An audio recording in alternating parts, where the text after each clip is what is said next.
Pernah nggak sih kalian ngerasa capek banget secara mental gara-gara kelakuan atasan di kantor? Nah, hari ini kita bakal bongkar habis-habisan soal kepemimpinan toksik. Kita nggak cuma mau bahas masalahnya, tapi kita juga bakal ngebahas taktik praktis berbasis riset buat ngebantu kalian, ngelindungin karir, dan pastinya kewarasan kalian. Yuk, langsung aja kita mulai.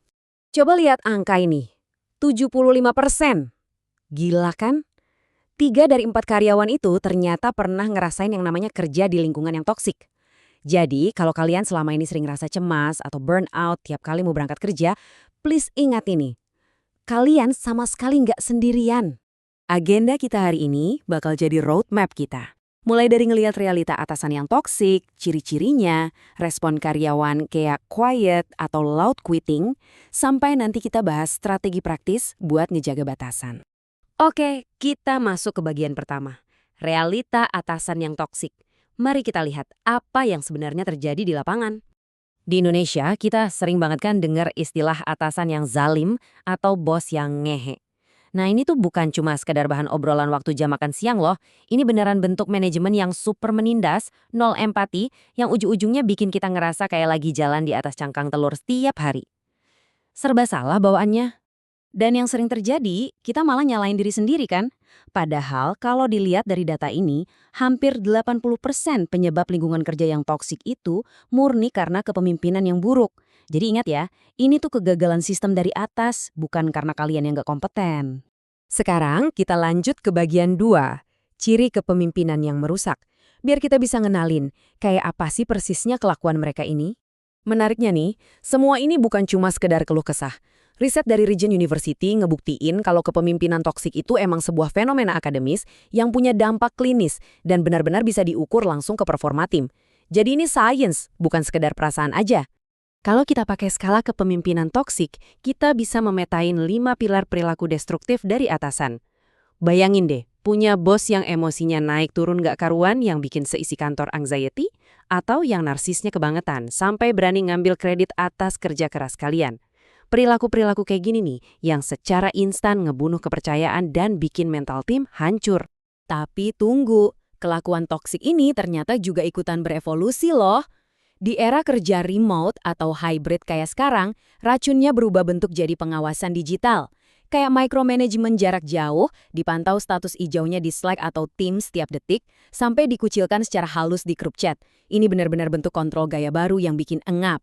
Lanjut ke bagian 3. Respon karyawan, khususnya soal quiet dan loud quitting.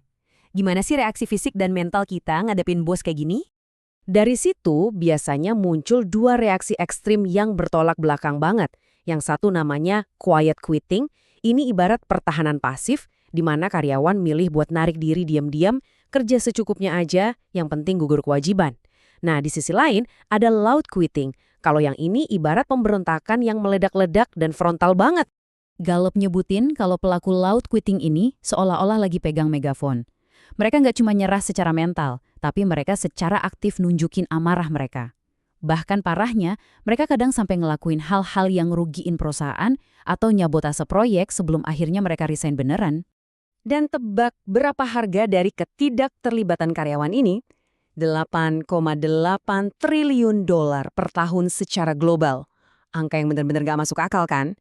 Ini bukti nyata kalau nutup mata dari masalah kepemimpinan toksik itu bukan cuma soal ngabain perasaan karyawan, tapi juga sebuah bunuh diri finansial buat perusahaan. Masuk ke bagian 4, strategi praktis menghadapi atasan. Kita udah paham masalahnya, sekarang gimana nih cara ngebentengin dirinya? Kalau kalian udah di tahap pengen merespon dengan cerdas, coba lakuin 3 langkah ini. Pertama, selalu dokumentasiin kejadiannya seobjektif mungkin. Kedua, cari support system di kantor. Cari circle yang bisa dipercaya, jangan ditanggung sendirian. Dan ketiga, pelajari protokol HR. Jadi kalian tahu persis kapan harus lapor pakai jalur resmi. Nah, buat survival sehari-hari, kita harus agak taktis. Kalau atasan kalian suka micromanage, hadang pakai update yang proaktif sebelum ditanya. Terus, sebisa mungkin pakai komunikasi tertulis, entah itu email atau chat, buat ninggalin paper trail. Dan yang paling penting, minimalisir interaksi langsung yang nggak perlu. Jaga jarak aman pokoknya. Akhirnya kita sampai di bagian 5, menjaga batasan dan kewarasan. Ini, tanpa diragukan lagi, adalah bagian yang paling esensial. Ada satu quote menarik dari pakar kepemimpinan Dr. Margie Worrell yang benar-benar tepat sasaran. Dia bilang gini, kita emang nggak bisa ngubah bos kita, tapi kita punya kontrol 100% atas reaksi kita sendiri. Profesionalisme dan kualitas kerja itu sepenuhnya ada di tangan kita. Jadi, lindungi energi kalian. Bikin batasan yang super tegas, terutama kalau udah di luar jam kerja. Terus, kalau mereka ngasih kritik yang nggak berdasar, nggak usah dimasukin ke hati, karena itu sebenarnya cuma cerminan dari rasa insecure mereka sendiri. Mendingan, jauhin tuh drama-drama kantor, dan salurin semua energi kalian buat fokus ngembangin karir kalian sendiri. Sebagai penutup, ada satu pertanyaan krusial yang pengen saya titipin ke kalian. Setelah ngeliat semua fakta dan strategi tadi, coba tanya ke diri sendiri. Apakah ini saatnya buat ngebangun batasan mental dan tetap bertahan, atau justru ini waktu yang tepat buat mulai ngerencanain exit strategi kalian? Keputusan ada di tangan kalian. Sampai jumpa!